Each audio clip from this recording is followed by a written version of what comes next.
Last principle. Principle number 8. When you're in a battle, don't run the other way. David ran towards Goliath. All the other Israelites had run the other way. Do you know, it was one thing to challenge a giant, to say he's trusting in God, to have his stones ready, to have his sling ready, to defy the curse. Would have been useless if he'd run the other way. He had to actually face the giant and kill him, which he did. This actually stood David in extraordinarily good stead. Because remember, the rumor was that whoever killed Goliath would end up with great wealth, marrying the princess, and exempt from taxes. The one person on the battlefield who didn't want that was David. The one person who ended up getting it was David. As king, he ruled over what is known as the Golden Age in Israel's history. No one was richer than David, not even Solomon. Because Solomon spent it all on his wives, but that's another story. He married a princess, Michal. And as king, he didn't have to pay taxes, he set them.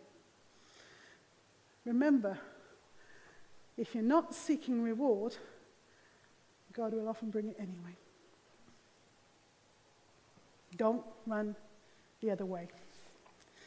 As I close this evening, and you've been most patient, I just want to remind you what other stones God can use. Well, the first one, remember we've talked about a staff? Can you imagine what was on Moses' staff? And God said to him, "What do you have in your hand? Give it to me." How about the widow's jar of oil? Never ran out. How was she looking at that? Just a tiny jar of oil. How about 5 loaves and 2 fish? Nothing very much, was it? How about the jawbone of an ass? Not much of a weapon there. A handful of meal, a little oil, enough to make 1 bread roll. Not in the hands of God, it ain't. And as we talked about a few weeks ago, a cloud the size of a man's hand, apparently insignificant. I wonder tonight, are you facing a giant? Oh, he might not be 9'6" tall. Stature may not even come into it. But it's a giant all the same. It's a giant of fear. Maybe it's a giant of depression.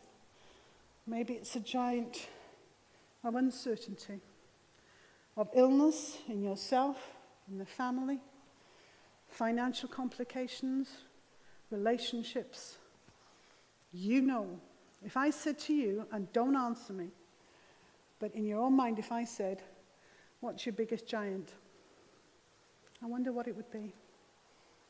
Could you apply the principles that we've covered tonight when you're facing a giant? I want to ask you 4 final questions. 1, what do you already have in your hand? Because that is the thing God is most likely to use. 2, do you devalue it? 3, how significant actually is it?